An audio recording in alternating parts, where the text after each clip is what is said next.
अस्सलाम वालेकुम, मुझे जमील फारूकी कहते हैं। आप मुझे मेरे ऑफिशियल यूट्यूब चैनल पर देख रहे हैं।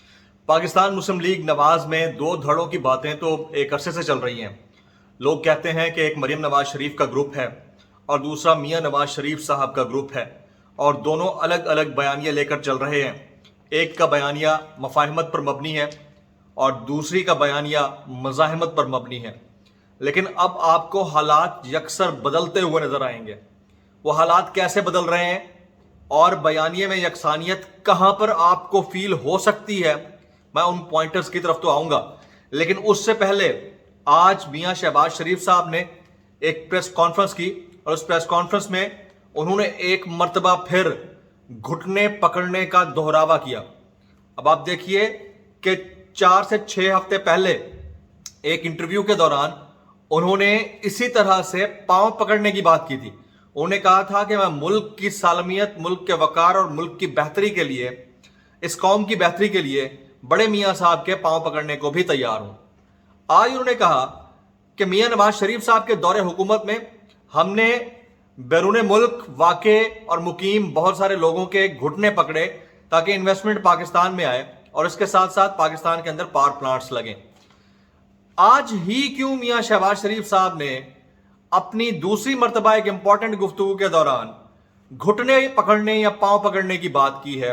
ये बहुत इंपॉर्टेंट चीज है। लोग इसको शायद इजी लेकर इग्नोर कर दें, लेकिन असल मामला ये है कि एक तासुर देने की कोशिश की जा रही है। तासुर ये देने की कोशिश की जा रही है कि मियां शहबाज शरीफ साहब ने जो कामरान खान साहब को इंटरव्यू के दौरान बड़े मियां साहब के पांव या घुटने पकड़ने की बात की थी, ये तो अजराह तफन्नुन थी और उनका तकिया कलाम है कि हम वतन की खातिर, मुल्क की खातिर हम तो पांव या घुटने पकड़ने को भी तैयार रहते हैं।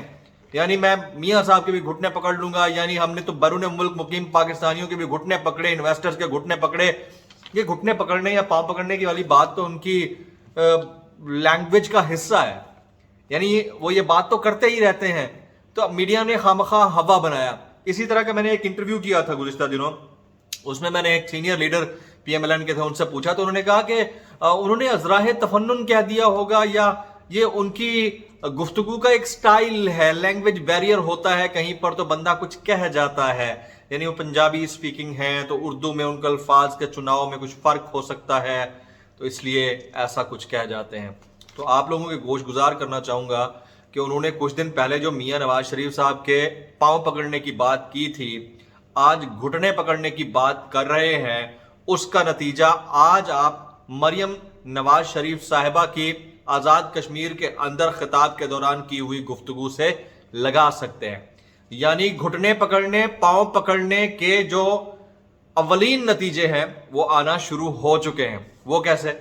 मरियम नवाज शरीफ साहिबा ने आज खिताब किया आज़ाद कश्मीर में और वो अपनी कैंपेन के ऊपर हैं और इस खिताब के दौरान उन्होंने कहा कि मियां नवाज शरीफ साहब कभी आर्मी के खिलाफ बात नहीं कर सकते, वो पाक फौज के खिलाफ बात नहीं कर सकते।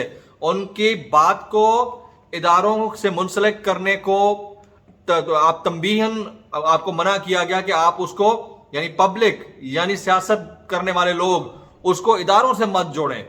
यानी इस तरह कि मियां नवाज शरीफ साहब ने जो गुफ्तगू की थी उसको सियाक व सबाक से हटकर आप लोगों ने एक किस्म की कैंपेन करने की कोशिश की है। अब आप इससे अंदाजा लगा लीजिए कि जो एंटी इस्टेब्लिशमेंट या एंटी आर्मी नैरेटिव चल रहा था मरियम नवाज शरीफ साहिबा का, खास तौर पर मियां शहबाज शरीफ साहब की एंट्री तो हुई इसीलिए कि वो इस नैरेटिव को तोड़कर बीच की एक रास्ता या बीच का एक राहदारी कायम करने की कोशिश करें या तैयार करने की कोशिश करें। लेकिन मरियम नवाज शरीफ साहिबा 2 जगह पर बड़ी बुरी तरह से पकड़ी गई है, बल्कि 3 जगहों पर। पहली जगह पर जब उनसे सवाल किया गया कि ये हुकूमत कब जा रही है, तो उन्होंने कहा था कि 12 का कि फलान डेट को जा रही है, इस डेट को जा रही है, इस डेट को जा सकती है और अब हम गिरा कर छोड़ेंगे। अब बुरा कि अल्लाह ताला बेहतर जानते हैं कब जाएगी, जब तक नहीं जाएगी आवाम के लिए बड़े मसाइल होंगे। ये उनके जुमले कोट अनकोट है। और ये हमेशा कहती थी कि सुन ले पिंडी वाले, हम पिंडी वालों को दिखा कर छोड़ेंगे, वो भी और मौलाना फजल रहमान साहब भी। आज वो कह रही हैं कि मियां नवाज शरीफ साहब की गुफ्तगू और जुमलों को गलत रंग देकर पेश किया गया। So this is how things are. यानी डेवलपिंग पॉलिटिक्स के अंदर डेवलपिंग नैरेटिव को भी आप इग्नोर नहीं कर सकते हैं। अब मुझे एक बात बताइए کہ میاں شہباز شریف صاحب جو مفاہمانہ پالیسی کے اوپر گامزن ہیں اور مریم نواز شریف صاحبہ جو اب اینٹی اسٹیٹ بیانیے سے ہٹ کر چیزوں کو ڈیمیج کنٹرول کی طرف لے کر جا رہی ہیں. اسے کہتے ہیں نیوٹرلائزیشن فیکٹر, کہ آپ نے نیوٹرلائز سچویشن کو کیسے کرنا ہے یا آپ نے ڈیمیج کنٹرول کیسے کرنا ہے. جو ڈیمیج میاں نواز شریف صاحب کر گئے ہیں اس کو کنٹرول کرنے کے لیے شہباز شریف صاحب آئے اور اب مریم نواز شریف صاحبہ بھی اسی لائن کے اوپر چل رہی ہیں. تو اس سے طے یہ ہوا کہ مریم نواز شریف صاحبہ بھی اب اس ساری سچویشن کے اندر, ڈیفیوز ہوتی ہوئی سچویشن کے اندر اپنے آپ کو ایک کنارے کی طرف لے کے جا رہی ہیں, کیونکہ ان کو اندازہ ہے کہ جتنا بڑا ڈیمیج انہوں نے کر دیا ہے اب اس کا ریورسل تو نہیں ہے, لیکن یہاں سے ایک نئی بگننگ ضرور ہو سکتی ہے.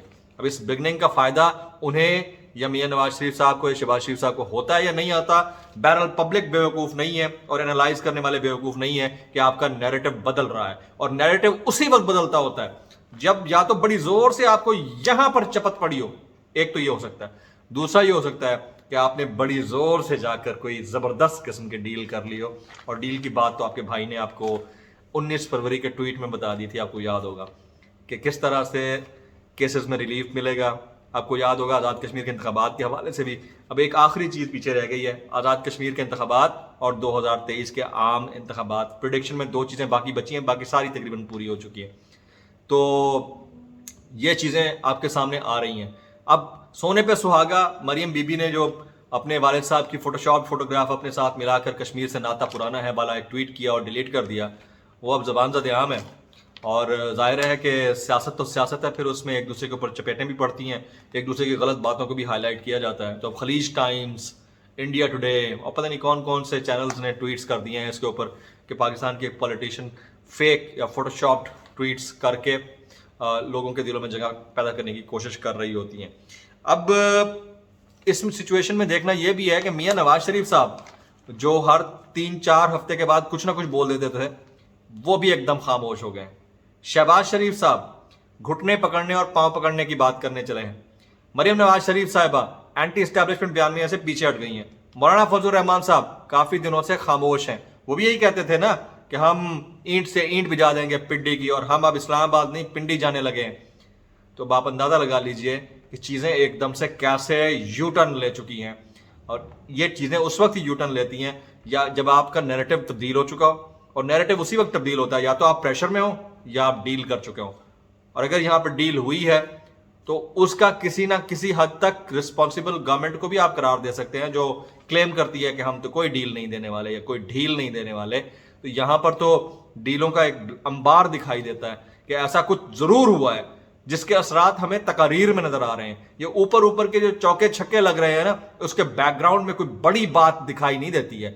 اور اب آنے والے دنوں کے اندر آپ دیکھیے گا, آپ کو ایک چیز بڑی کلیئرلی اور ویزیبل نظر آئے گی, وہ یہ کہ میاں شہباز شریف صاحب ڈی فیکٹو, ویسے تو وہ اپنی پارٹی کے صدر ہی ہیں, لیکن وہ ڈی فیکٹو طور پر پاکستان مسلم لیگ نواز کو ٹیک اوور کرتے ہوئے دکھائی دیں گے.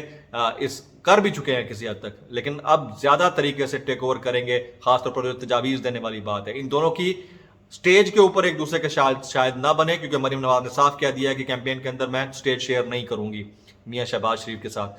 لیکن ذہنی جو یکسانیت ہے یا یگانگت ہے وہ ہمیں تقاریر کے اندر صاف نظر آ رہی ہے کہ میاں نواز شریف صاحب, شہباز شریف صاحب, مریم نواز شریف صاحبہ تینوں ایک پیج پر آ کر ایک ہی بیانیہ ٹو کر رہے ہیں, اور وہ یہ ہے کہ گورنمنٹ کو اگلے 2 سال مکمل کرتے ہوئے مدت مکمل کر لینے دینی چاہیے. That was my analysis. آج کی ویڈیو سے اتنا ہی.